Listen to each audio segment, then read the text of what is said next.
On New Year's Eve, Sarah gathered our daughter up to spend the evening with her first love to celebrate the coming of the new year. The three of them shared a festive dinner and posed for photos against the backdrop of exploding fireworks, which they promptly posted to social media. Their mutual friends liked the pictures and left enthusiastic comments, though one person noticed an absence and asked, "That's weird, why hasn't Mark said anything?" Usually Mark, that's me, would be blowing up her phone the second he saw a post like that. Sarah wasn't worried, though. She just waved it off and told them, "He'll call me soon." But midnight came and went, the calendar turned over, and she still hadn't received a single call from me. She couldn't help but wonder, finally asking herself why I wasn't calling to beg her to come home. What she didn't know was that I was already on a train, watching the city lights fade as I left town. From that moment on, no one would be urging her to come home ever again. The day I finally walked away just happened to be New Year's Day. Earlier that evening, Sarah had come down from the master bedroom on the second floor. She didn't even notice that I was packing my things right there in the living room. As she headed toward the door, she threw a comment over her shoulder. "I'm going to pick up Lily from the old house.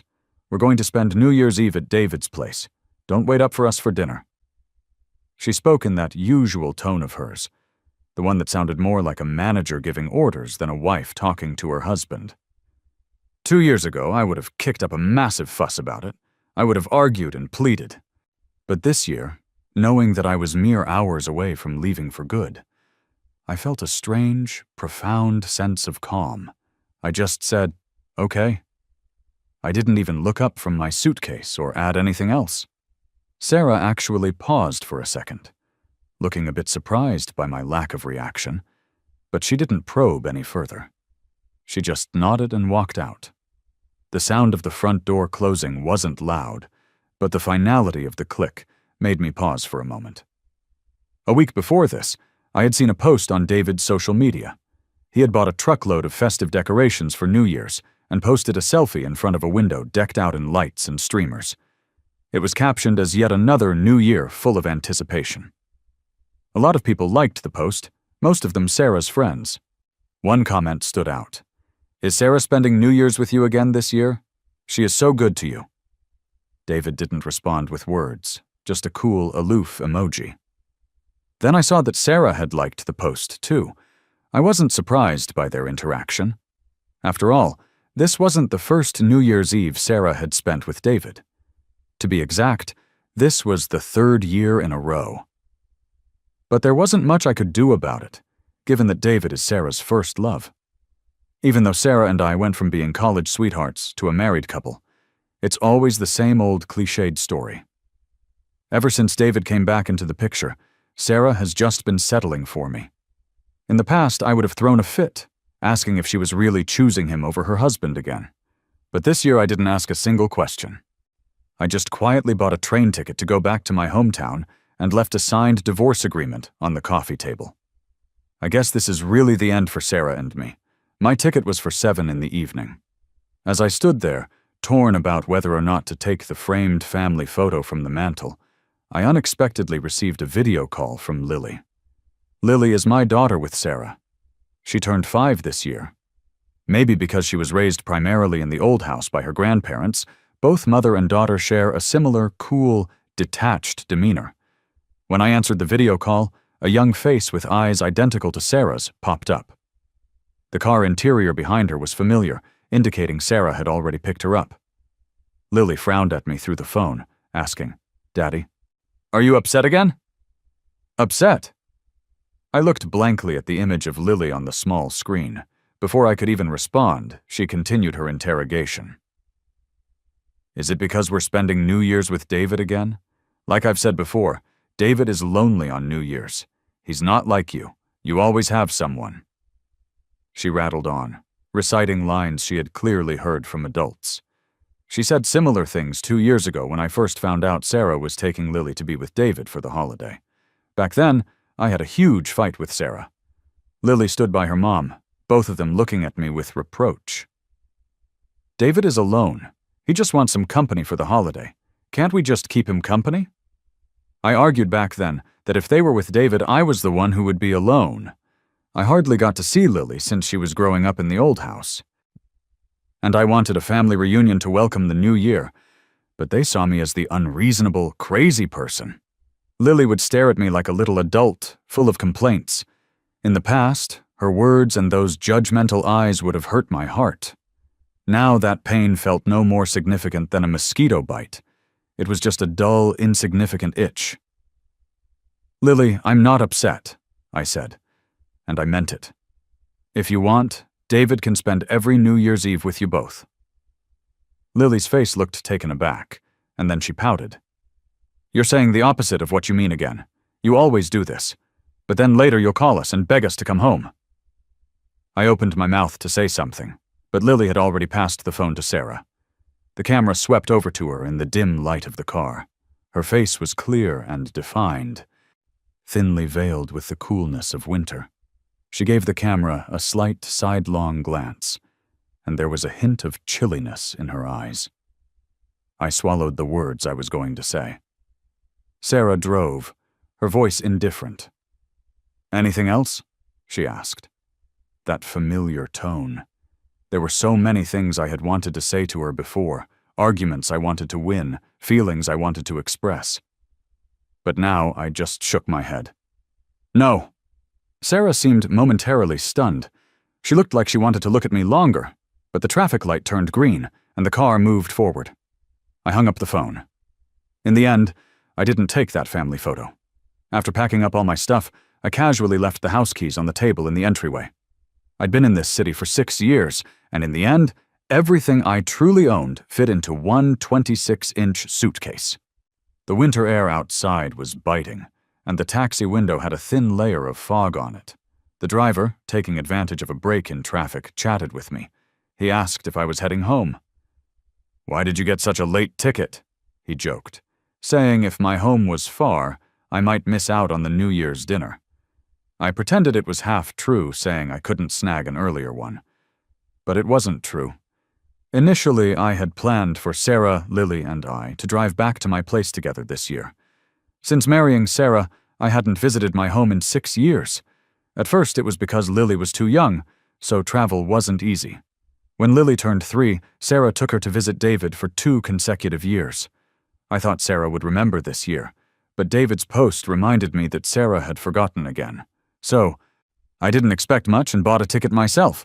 I bought it kind of late, so I ended up with a ticket for this evening. The driver dropped me off at the train station at exactly 6:30. I grabbed my suitcase, went through the ticket check, and got on the train. The city's lights had already turned on. Along the edge of the river, fireworks were launching into the sky. They were beautiful. This was my first time experiencing the city's New Year vibe like this. It felt both novel and somewhat relieving. I remembered the first couple of years after Sarah and I got married. We were actually pretty happy. We were newlyweds, and with Lily's birth, our home was filled with joy. Everyone had smiles, and the usual strictness her family held towards me eased up a bit. But when did things start to change? Maybe it was when they insisted Lily be raised at the old house. I had to call in advance every time I wanted to see my own daughter. The house I had carefully arranged was, in the end, just a place for me and Sarah to sleep. We went from being a couple who could talk about anything to a couple who had nothing to say. My expectations dwindled over time. Now, the days I look forward to most in a year are seeing Lily and spending more time with her during New Year. But while Lily was raised to be polite and well-behaved, she always felt distant from me. I thought it was because we didn't see each other often. But when I saw how she interacted with David, I realized that connections don't necessarily become close just because of blood ties. I noticed Sarah's New Year's post, just like previous years. Fireworks and a photo of her with Lily and David. David looked handsome. Lily was adorable. And even Sarah, usually calm and composed, had a gentle look with a slight smile. I thought of the family photo I didn't take. The most recent one was taken a year ago on Lily's birthday, but I was the only one smiling in that picture. Sarah and Lily explained they don't like to smile. I didn't think much of it back then. Lily takes after Sarah, and Sarah really isn't the smiling type. Seeing this new photo, I felt a bit emotional, but nothing more.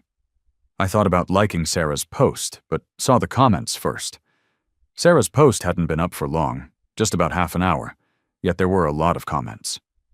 Some people misunderstood and thought the three of them were a family, wishing Sarah happiness. And then there were Sarah's friends. A few comments caught my attention. One person said, "Sarah is spending New Year's with David again? Didn't Mark say anything?" Another said, "It's weird Sarah posted this half an hour ago and Mark hasn't reacted. Normally he'd be blowing up the phone." Sarah replied to one, "He'll call later." I froze, thinking of the call Lily made to me that afternoon. She joked that I always called to urge them home. In the past, I might have. I would have called Sarah to make sure she brought our daughter home after dinner. But I wanted to tell Lily, it's not just talk this year. I'm not going to call anymore. From now on, I'm not going to call them home. After seeing Sarah's comment, I decided not to like the post, not wanting them to think I was hinting at something. I turned off my phone. As the train rocked back and forth, I thought about the past with Sarah, wondering how much longer until I got home. It's only when leaving that you feel a surge of emotions. I reminisced about me and Sarah, from her sophomore year transfer to our time in college together. I had a crush on her throughout high school and college. She was striking. Her family background, her grades, her looks, all outstanding. I worked hard just to get into the same college as her. I watched her and David's passionate relationship unfold, and then their breakup, never expecting her to notice me. But fate is funny. One day it opened a window for a crush. I can still clearly recall the day Sarah noticed my feelings. It was 6 months after David went abroad.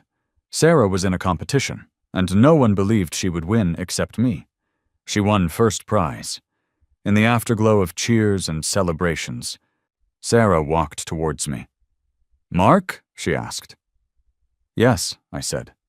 Sarah said, "I heard you were the first to bet on me winning." She had just won the award, all her confidence showing brightly. I couldn't look her in the eye, muttering, "I just believed in you." Sarah chuckled. "I've seen you several times. Aren't you always at these events?" I was stunned.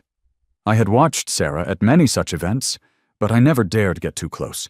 I always stayed hidden in the crowd, just another cheering spectator. I thought I hid it well. Apparently not. I looked at Sarah, breathing lightly, too nervous to speak. Sarah didn't say anything either, just looking at me with bright eyes and a smile that made my heartbeat skip. David had chosen to study abroad for his future. Sarah was so heartbroken it landed her in the hospital. Everyone thought Sarah would be down in the dumps after her heartbreak, but nobody expected that 6 months later she'd be with someone as unknown as me, and we'd go from campus to wedding bells. They joked that someone must have taken over Sarah's body, otherwise why would she choose me? Even when Lily came along, people still gossiped about it, until David came back. I could imagine them shaking their heads, acting like I was just some obstacle in a love story. Now that the lead is back, I guess it's time for me to go. A minute past midnight, I woke up to the sound of fireworks outside. It was officially the new year. Some folks were moving around the train cabin, others whispering on the phone to loved ones. My phone buzzed under the pillow. It was Sarah. Honestly, I was kind of surprised. Usually she'd be busy with Lily and David, staying up and watching fireworks. I'd be the last thing on her mind. But here she was calling me. Did something happen to Lily? I swiped to answer, "Hey." All I heard on the other end was breathing. I thought it was just a bad signal and was about to say something again. Then Sarah spoke softly. "Are you asleep?" I had a hunch Sarah wanted to talk. Still, I was a bit surprised. She was skirting around the point, not like her usual direct way. "No, what's up?" I kept my voice down, not wanting to disturb others in the cabin. Sarah paused for a while. Then I heard her ask, "It's past midnight, why didn't you call?" I was puzzled. Why should I call her? The confusion lasted only a moment, then it hit me. It was because of that post she shared. Funny, because she used to hate me calling during New Year's. Even Lily said my calls killed the New Year vibe. I didn't call this year, yet Sarah reached out. Since she brought it up, I responded, I didn't want to ruin your fun, so I didn't call." It was the truth, but Sarah stayed silent for longer. After falling out of love with her, I didn't want to waste time on the silence anymore. "Anything else? If not, I'm hanging up." "Yes, wait," she said. "Lily wants to wish you Happy New Year." "Lily? That was unexpected. Usually she was so busy having fun, I'd only get a quick greeting when she remembered to during the holidays. This year, she was right on time. Despite her growing up, I felt no emotion. My reply was pretty standard. "Thanks. Wish her Happy New Year, too." Sarah's connection was choppy. I barely heard her at times. Thinking it was the signal, I was about to hang up. But Sarah suddenly called my name. "Mark?" "Yeah?" "After visiting the family, can Lily and I take you to the amusement park?" An amusement park. I remembered it was something I mentioned long ago. Not that I cared for the amusement park itself. I wanted to bond with Lily. But Sarah was always busy, and Lily thought the amusement park was too childish. Plans were postponed endlessly, until I saw a post from David's account. It wasn't about being too busy or childish. They'd been to the amusement park already, and I wasn't the one they wanted to go with. "No need," I said. I had no interest anymore. Without any bonds to nurture, what was the point? "What did you say?" Sarah asked. The train passed through a tunnel, so she probably didn't catch my words. I was about to repeat myself when I heard a deep male voice in the background. "Sarah." "Come on. Lily wants us to set off fireworks." His voice got closer. It was David. I knew it well, especially these past 2 years. His voice was etched in my mind. He seemed to notice Sarah's call. "Are you on the phone? Is it Mark? Did he call asking you to come home?" "Yeah," Sarah lied. "But it's late. You should get home soon or Mark will worry." But David paused. I could imagine his concerned look paired with kind eyes. Lily also said she wanted my special scrambled eggs in the morning." Sarah must have covered the phone speaker because David's voice faded. I wasn't up for eavesdropping, so I just hung up. Talking wouldn't change anything. By tomorrow, Sarah would realize I was gone. Then she'd understand. I was curious, though. How would she react to my leaving? Shrug it off? Or think I should have done it sooner? Steve's interruption in Sarah and Mark's call annoyed Sarah a lot. He didn't realize she'd been waiting for Mark to call all night. Because every year around this time, if she and Lily weren't home, Mark would keep calling and video chatting, urging her to finish dinner with David and take Lily home. But this year, for hours after she posted, midnight had passed, and Mark didn't call or text. That wasn't like him. From the moment she posted, something felt off. And with each minute, it got more unsettling. At just past midnight, she finally found an excuse to call Mark and wish him a Happy New Year. But a few words in, David interrupted the call. She was a bit annoyed inside, but didn't show it on her face. David asked Sarah what was up.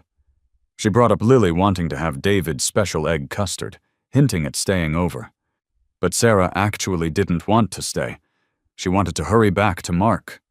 He was probably waiting for her and Lily at home, just like the previous years. No matter how late it got, he would always wait for them and wish a Happy New Year along with a thoughtfully prepared gift. Sarah wondered what gift Mark had in store this year. The thought brought a tinge of anticipation and warmth. She wanted to gather Lily and head home immediately, but Lily was full of energy, engrossed in playing, and reluctant to leave. "I'm not going back. I want to stay with David." Lily clung on to David, refusing to let go. He tried to persuade her gently. "Sarah, let Lily stay the night. It's not like there's no room. But are you worried about Mark getting the wrong idea? It's fine, we can explain together." David looked at her with soft eyes. "Plus, it's not safe to drive so late." "Exactly. Just talk to Dad," Lily chimed in. Sarah, looking at her child, relented a bit. "You have to message Dad, and then we'll head back after breakfast tomorrow. Okay?"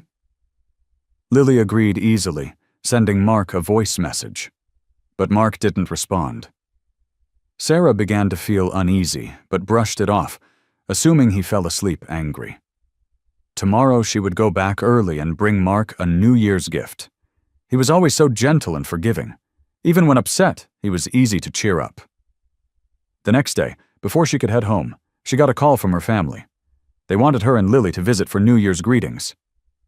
"All right, I'll pick up Mark," Sarah said. "Why bring him? I'm not interested in seeing him," her father replied on the phone, his tone steeped in displeasure. Sarah knew her dad never liked Mark, mainly because of social status discrepancies. But at the end of the day, it was her and Mark's life. She loved him and wasn't concerned about social standings. "Dad, he's still your son-in-law. Lily's dad. Not asking him doesn't feel right," she argued back. Her father scoffed. "He doesn't act like part of the family. If he doesn't want to come, I'm not forcing him." Truthfully, Mark knew her father's disdain. After previous arguments about Lily staying at the family house, Mark's visits had dwindled. Even for Lily's sake, if Mark went, it was clear he wasn't welcomed warmly. Getting a bit of a headache, Sarah said, "I'll check with Mark." If he didn't want to go, she wouldn't push it. When she called Mark, he didn't answer. And with her father urging on the other end, she just left a message for Mark. There were quite a few relatives visiting at her family home, and Sarah, being one of the main figures now, had social duties. Everyone adored Lily, so they ended up staying until the 4th of January. All this time, Mark hadn't replied to any of her messages. By this point, Sarah's unease turned into deep worry.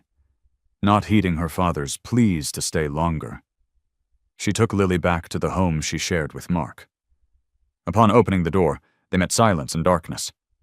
"Mark," Sarah called tentatively from the hallway. Something wasn't right. No matter how late, Mark always left a light on for her. But now the home was in complete darkness.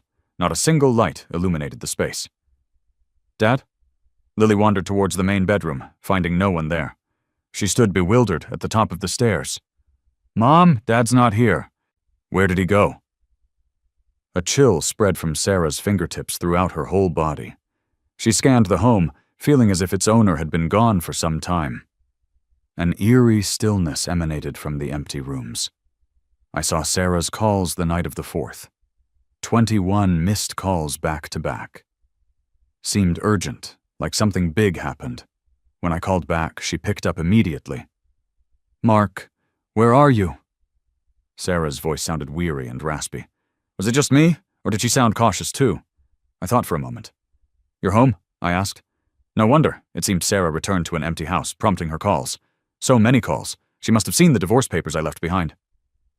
"I went back to my parents," I replied. Sarah asked, "When are you coming back?" I paused, puzzled.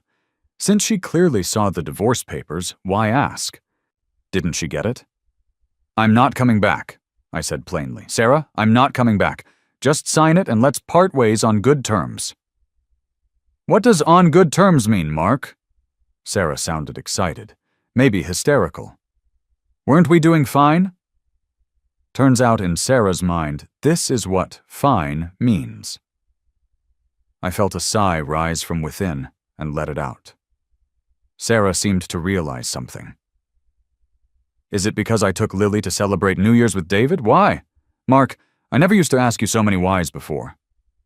I replied helplessly, and Sarah seemed to take my helplessness as confirmation of her guess. "Mark, I've told you many times, David and I aren't as you think." "Sarah," I cut her off, "I don't care how things are between you and David. I just know I want a divorce from you." There was a sudden pause on the other end, then complete silence. I told Sarah not to call me until she signs the divorce papers. Sarah's call had disturbed my sleep.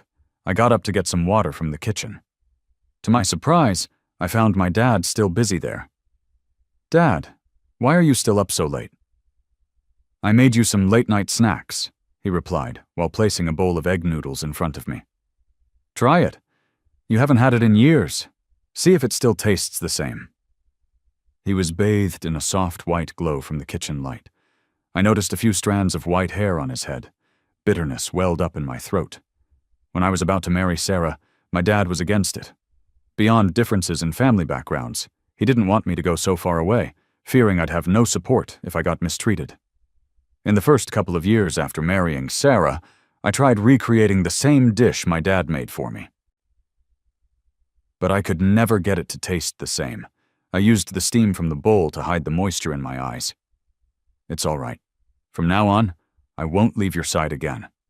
My dad managed to lift my spirits. I slept until 9 the next morning. Dad had already opened the store. Tourists have been visiting our town a lot since New Year. He runs a small convenience store at the street corner. The weather was great.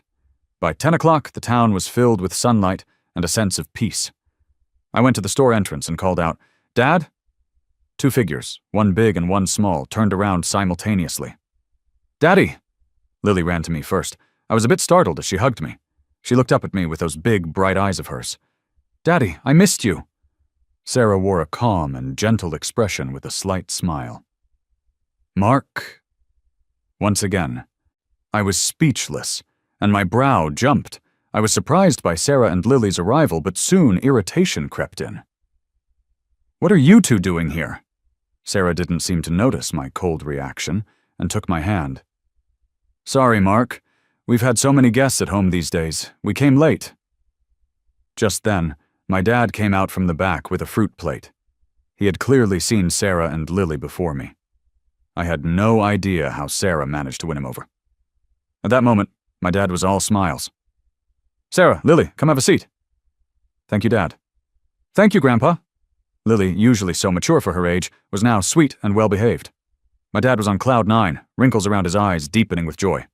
He moved over to Lily. "Oh, sweetie, come here. Let Grandpa hug you. Look, here's your New Year's red envelope.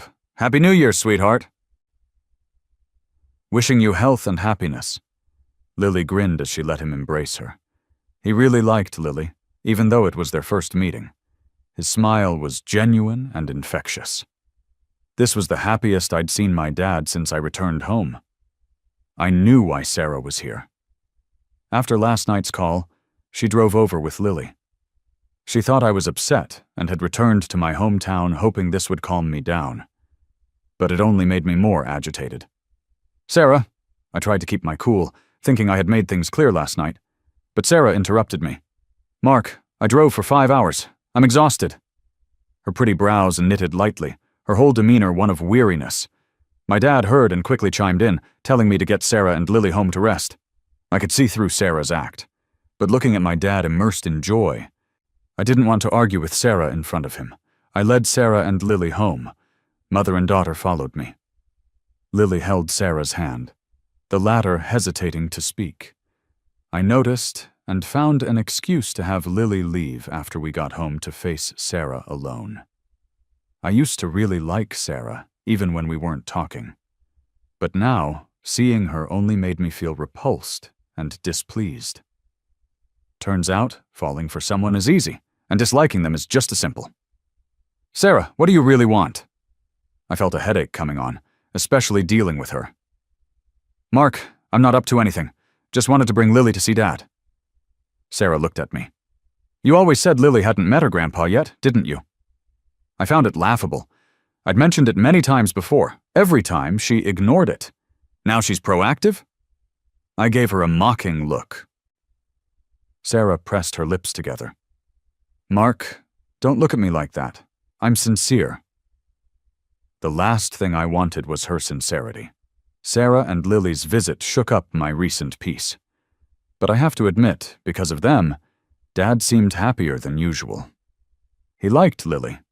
He channeled his love for me to Lily and liked her more every time he looked at her. As for Sarah, she was putting on the perfect daughter-in-law act in front of my dad. Even if my dad doesn't say it, I can feel how he's changed his attitude towards Sarah. Sarah stayed with Lily for 2 days. As the end of the year approached, my dad couldn't help but secretly ask one day, "Mark, when are you going back? Dad's got a ton of stuff ready for you to take when you leave." Sarah was there too. She didn't respond, just looked over at me. "In a few more days," I said. "Tete, I want to spend a bit more time with you." I didn't make it sound final. There was a flash of joy on Sarah's face. In the evening, I planned to have a talk with Sarah, but I ended up overhearing her and Lily first. "Mom, when can we go home?" Lily asked, looking unhappy and throwing her toy on the ground. That toy was a gift from my dad. He's not really good at cheering up little kids, so he just bought what he saw other girls in town had for Lily. Lily was happy at first and sweetly said, "Thank you, Grandpa." But now she said, "This stuff isn't fun at all. I miss Grandpa. And David, I want to go to the amusement park with him." Sarah frowned a bit, but she was patient, soothing Lily. Soon she said, "Once your dad's not upset anymore, we can go back. Just be good these few days and don't make him mad. Got it?" Lily unwillingly nodded. Hearing that got me somewhere between amused and angry. Since the weather was nice, my dad suggested we spend a couple of days exploring the town. Little Mark used to love running around the town when he was a kid. He laughed while telling Sarah and Lily stories of my childhood. Sarah listened carefully, sometimes looking at me with a smile.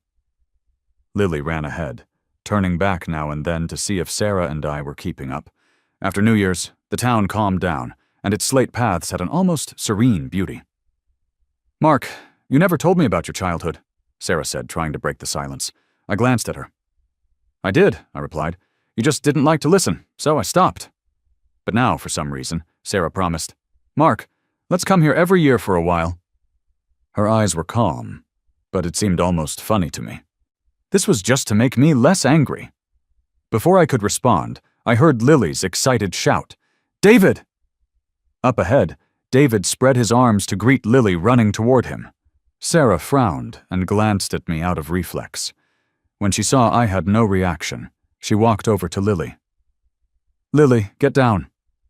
Lily reluctantly moved away from David's arms.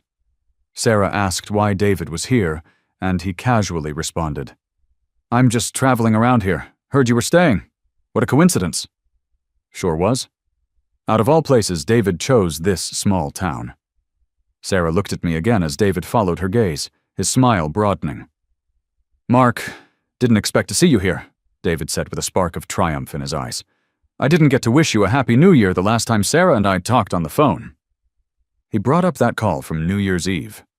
"I heard you and Sarah had some misunderstanding because of me, and you came back here. If that's true, then I'm really sorry, Mark. We're all good friends, me, Sarah, and Lily. I was just alone for New Year's, so they came to keep me company. Sorry to leave you alone at home." His apology sounded genuine. Before I could say anything, Lily took David's hand and said, "It's okay, David. My dad's like that. But he's not mad anymore, right, Dad?" She looked at me, and I noticed her ease around David in a way I'd never achieved. Well, nowadays I don't really hope for that either. "I'm not mad. After all, there aren't many people as eager as David to take care of someone else's wife and kid." I let out a soft chuckle. David picked up on my sarcasm. The smile froze but quickly returned. He turned back to Lily. She invited David to join us. "My dad grew up around here. He knows the place really well. He could be like our guide." Sarah frowned but didn't have the chance to respond. "Is that so? That would be a great help, Mark," David said with a slight smile. David then joined us, keeping me on the sidelines, showing off his closeness with Sarah and Lily. "Sarah, this place is beautiful.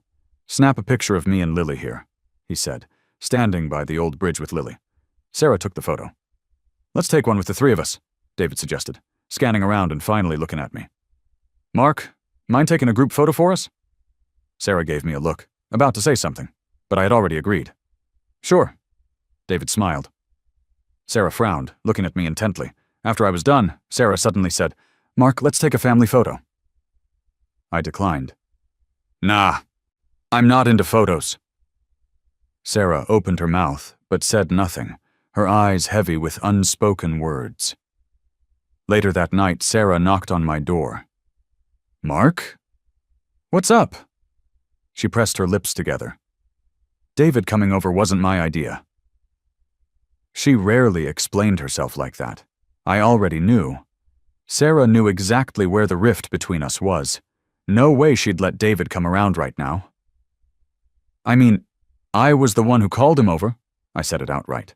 Sarah looked up at me, visibly confused. I stared back, seeing myself in her eyes wearing a cold smile. "Sarah, ever wonder how I've been all these years while you, Lily, and David were playing happy families?" Sarah went pale, probably thinking of today's events. We were supposed to be a family of 3, but David, Lily, and Sarah were way too comfortable with each other. Even with me there to witness it. When I'm not around, who knows how people see it? Maybe she just lets them assume, just like that New Year's post she made. I didn't, Sarah insisted. But the reality was clear. Even if she tried to hide it, little things kept slipping through the cracks.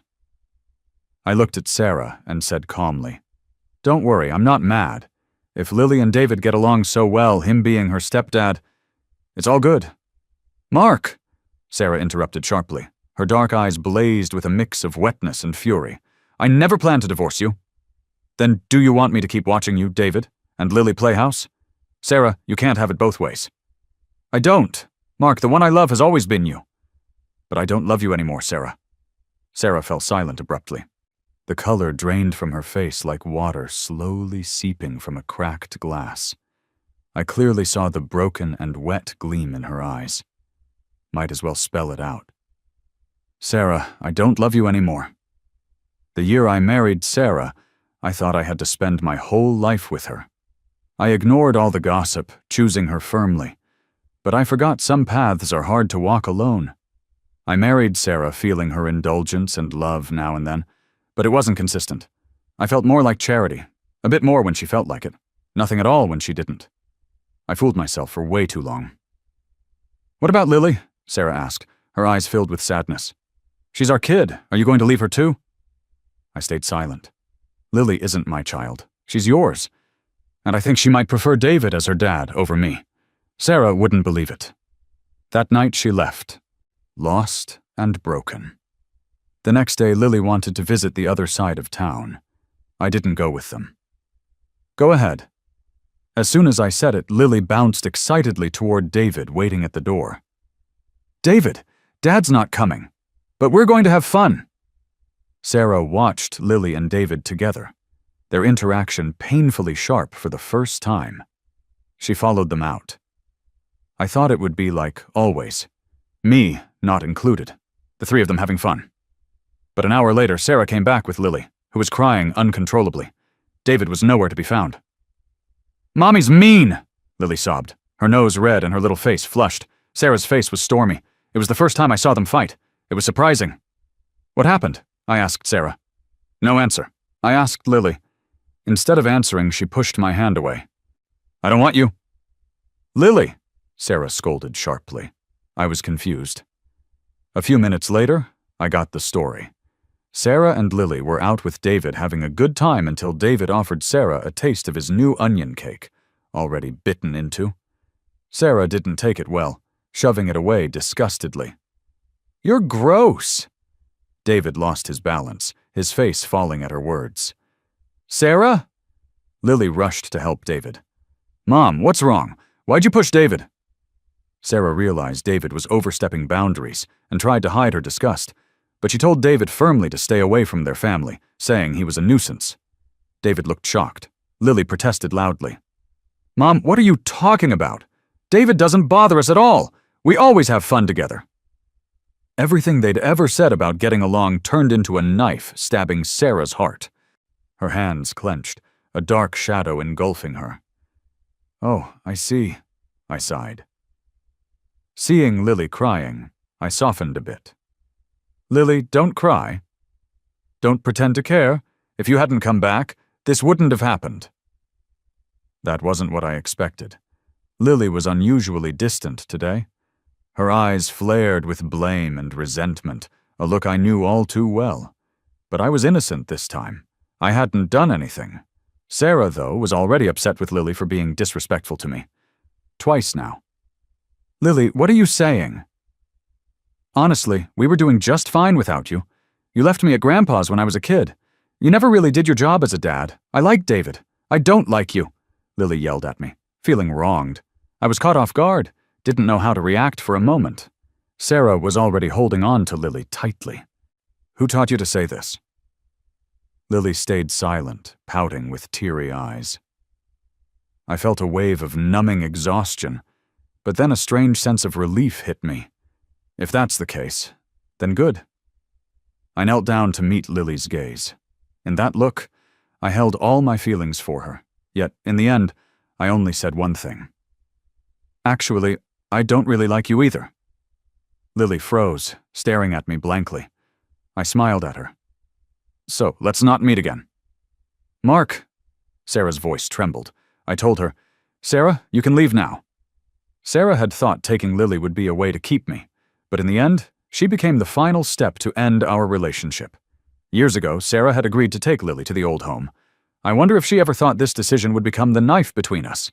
I hold no guilt towards Sarah or Lily. If anything, they betrayed me. But now I've broken free. The day Sarah took Lily away, the 8th of January, my dad didn't know about what happened with Sarah and me. He was always kind to her and Lily, telling them to come visit whenever possible.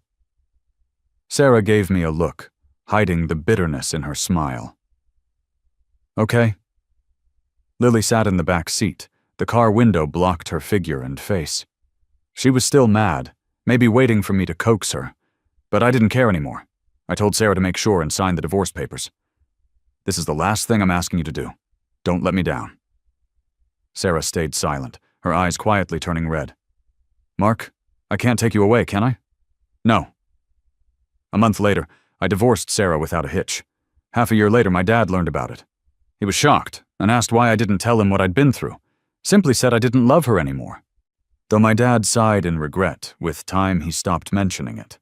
Why he didn't say anything was because every winter and summer break, Sarah brought Lily to see him, although during those times I was never around. For some reason, I heard after Sarah and I divorced, she went back to the old home, had a huge argument with her father, and lived there. Then she took Lily with her. I thought she'd marry David, but she didn't. David went abroad again. For some reason, Sarah deleted all her posts with David and Lily celebrating New Year's and used an old picture of us together as the background. Lots of people noticed and messaged me to tease, their tone no different from when they used to flatter David and Sarah celebrating New Year. When the messages piled up, it got a bit annoying, so I pinned a divorce notice. Do not disturb. Divorced. Everyone was stunned, except for a few who had some idea. As for Lily, at first she didn't know Sarah and I were divorced. When she returned to Sarah's side, she asked about me.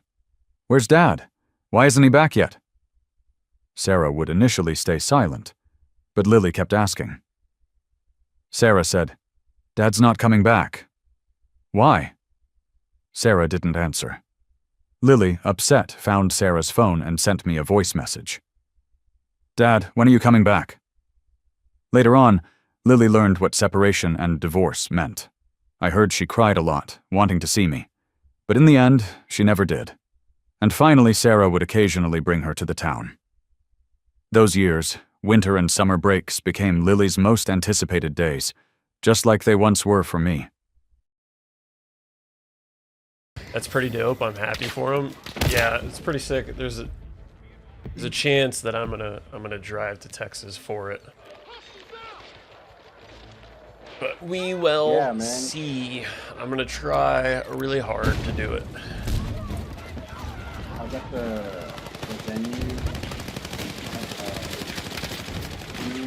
I'm gonna lock that in. It's gonna lock it in when I have to leave. And then one of the homies is gonna do tattoos. So I'm drawing up like flash tattoos that have to do with balloons. And then we're gonna do like flash tattoos. We're gonna have some food, a DJ. Hell yeah, dude. It's gonna be my first art show, bro. It's pretty I'm gonna sweet. be that guy. I'm gonna be that friend. Fucking funny.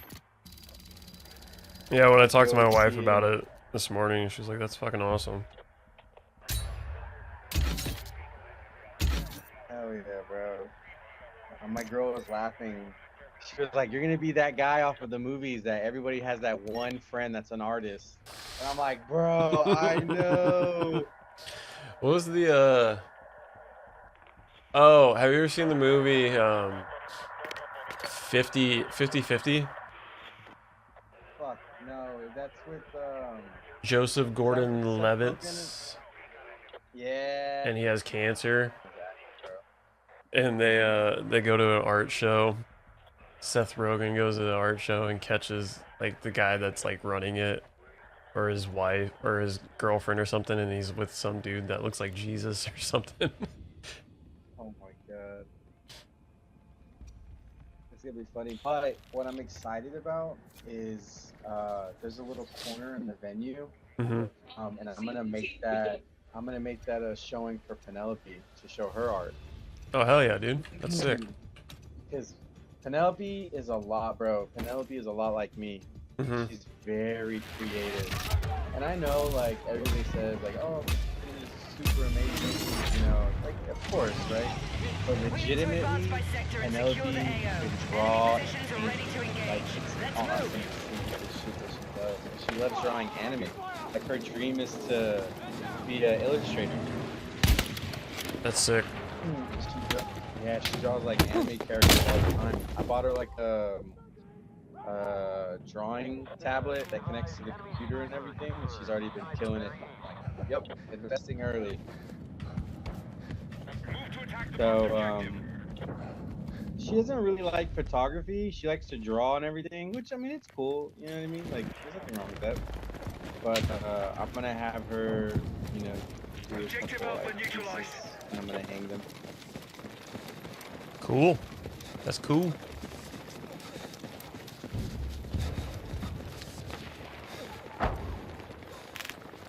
Okay, objective Alpha is under our control.